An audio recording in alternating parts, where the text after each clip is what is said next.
사랑의 샘 평화의 소리 KCR 뉴질랜드 뉴스입니다. 오클랜드가 레벨 1으로 완화된 지 3주가 지나고 있지만 도심 지역의 대부분의 비즈니스들은 여전히 고전을 면치 못하고 있습니다. 뉴질랜드는 지난 10월 7일부터 두 번째 록다운으로부터 레벨 1으로 경계 수위가 낮춰졌지만 알버트 스트리트 도로 주변의 비즈니스들은 전혀 바뀐 게 없거나 더 상황이 좋지 않은 것으로 전해졌습니다.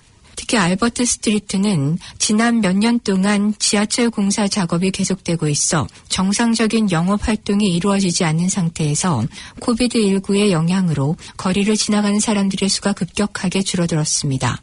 오클랜드 상공회의소 미셸 바네트 소장은 퀸 스트리트도 별 차이가 없는 상황이라고 말하며 내년에도 있을 아메리카스컵 대회에서 큰 기대를 하지 못할 것으로 전했습니다. 바넷 소장은 거리로 활보하는 사람들의 수가 평상시 40% 수준으로 국경이 해제돼 해외 관광객과 유학생들이 들어오지 않는 한 오클랜드 지역의 활기는 되찾을 수 없을 것으로 내다봤습니다. 더구나 도심 CBD 지역의 각종 공사로 인해 교통이 통제되고 차량들이 피해 다니면서 도심 지역으로 나오는 사람들의 수가 줄어들고 있다고 전하며 도심의 활기를 불어넣을 특별한 조치가 필요하다고 덧붙였습니다. 뉴질랜드 최대 항구 중 두 곳이 현재 모든 국제선원들에게 14일 동안의 격리 조치를 하도록 요구하고 있으며 다른 항구들도 이 격리 절차에 따르기를 원하고 있습니다. 크리스 힙킨스 보건부 장관은 입국하는 모든 선원들은 입항 직후 코로나19 테스트를 받아야 할 수도 있지만 아직까지 모든 선원들을 격리시켜야 할지에 대해서는 결정하지 못했다고 말했습니다. 오클랜드 항구의 에메트볼 매니저는 항구 노동자 집단 감염 출처가 8명의 필리핀 선원이라는 것이 명백해진 이후 지난주부터 14일간의 격리에 들어갔다고 발표했습니다. 이러한 격리 요건에 대해 선원들과 해운 회사들은 긍정적인 반응을 보였습니다. 타우랑화 항구 역시 이로 인해 해상 운송 고객들에게 물류상의 어려움이 야기될 것으로 예상되기는 하지만 그렇다고 항구 운영자들의 격리로 항구를 폐쇄해야 할 위험을 감수할 수는 없다고 말했습니다. 오클랜드 의회는 개발 회사인 퀴 프로퍼티가 드루리 지역의 인프라 부족에 10억 달러를 지원하지 않는 한 드루리를 재개발하려는 계획에 반대할 것이라고 말했습니다.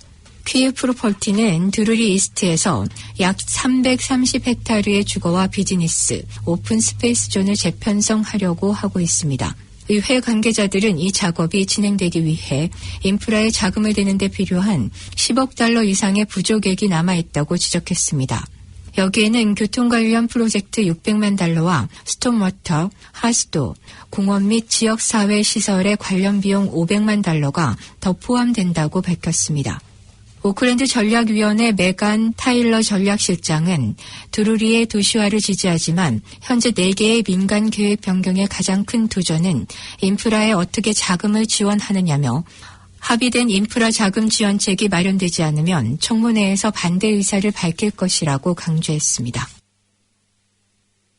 초대형 슈퍼마켓인 코스코의 뉴질랜드 제1호점 공사가 시작됐지만 코비드19 팬데믹으로 인해 개장일은 좀 더 지연될 것으로 전해졌습니다. 미국에 본사를 두고 있는 코스코는 오클랜드 웨스트게이트 타운센터에 내년도 개장할 예정이었으며 어제까지 있었던 회의에서는 2022년도에나 개장이 가능할 것으로 밝혔습니다.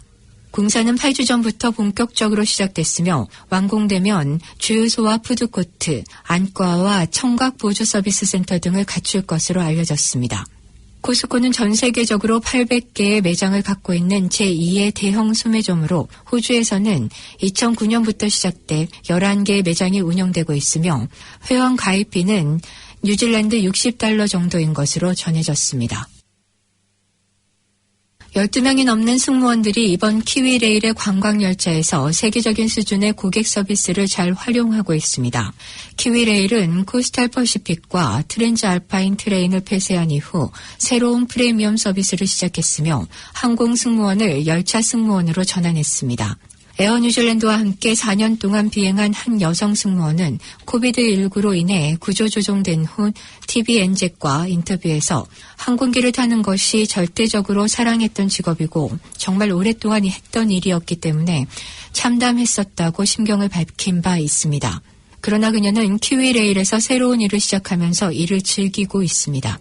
퀀터스 항공의 비즈니스 클래스 승무원이었던 카라 엘리엇 역시 코비드19로 구조조정됐습니다. 그녀는 많은 객실 승무원이 원래의 직업으로 돌아갈 수 없다는 사실에 매우 화가 났지만 키위레일에서 새로운 일을 할 수 있게 돼 운이 좋았다고 말했습니다. 키위레일 총괄 책임자인 엘린 레이너는 해외여행 금지로 열차의 수가 줄었지만 해외 관광객이 돌아올 때를 대비해 좋은 트레이닝이라고 말했습니다. 오늘의 환율 정보입니다. 뉴질랜드 달러와 대비 원화 기준 환율은 755원 59전, 한국에서 보낼 때 763원 14전, 한국에서 받을 때 748원 4전입니다.